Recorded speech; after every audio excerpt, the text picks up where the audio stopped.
Transformers are extremely important in electrical power systems and are found everywhere.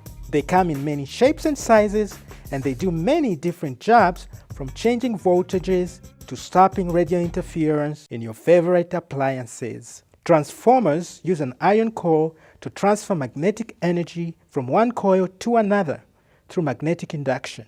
The iron core is made in different ways. This is made up of what's called steel laminations. There's a bunch of plates of steel all sandwiched together to make up this core.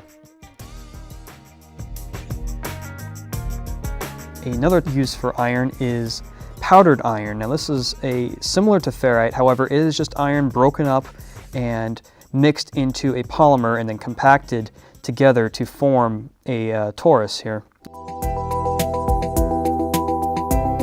Hi, my name is James and I'm an optical engineer. What we do here at SkySight is we fly high-definition cameras.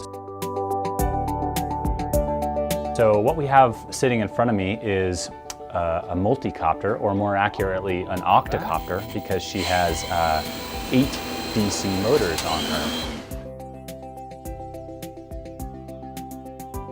So we take a copper wire and wrap it around a ferromagnet, or iron in this case, and put a current through it. And that current creates an electromagnet, which produces a magnetic field, which, when placed in the presence of another magnetic field, which you can see permanent magnets on the housing here, creates a magnetic force.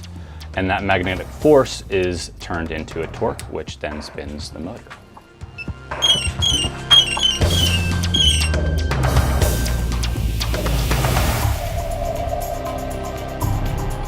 Tesla Motors is revolutionizing the automotive industry.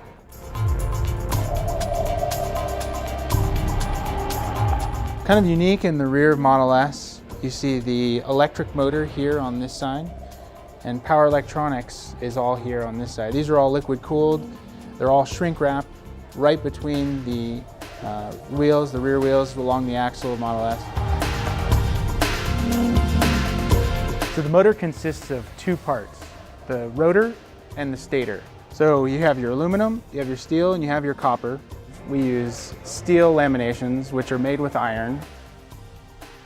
Your copper is actually what creates your magnetic field around your rotor. Your steel laminations here actually concentrate your magnetic field.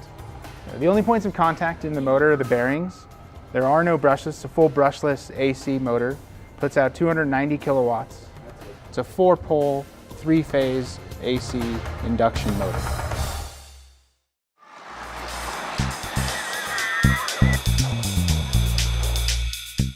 Some roller coasters use linear motors so that the ride can be started and stopped anywhere.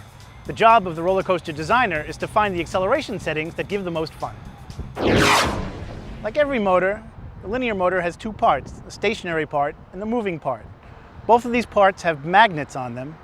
On the stationary part, you have a long sequence of magnets. Now, the motor designer's goal is to make sure that you arrange the currents in all of these magnets so that a north pole is always attracting a south pole, or a north pole is always repelling another north pole.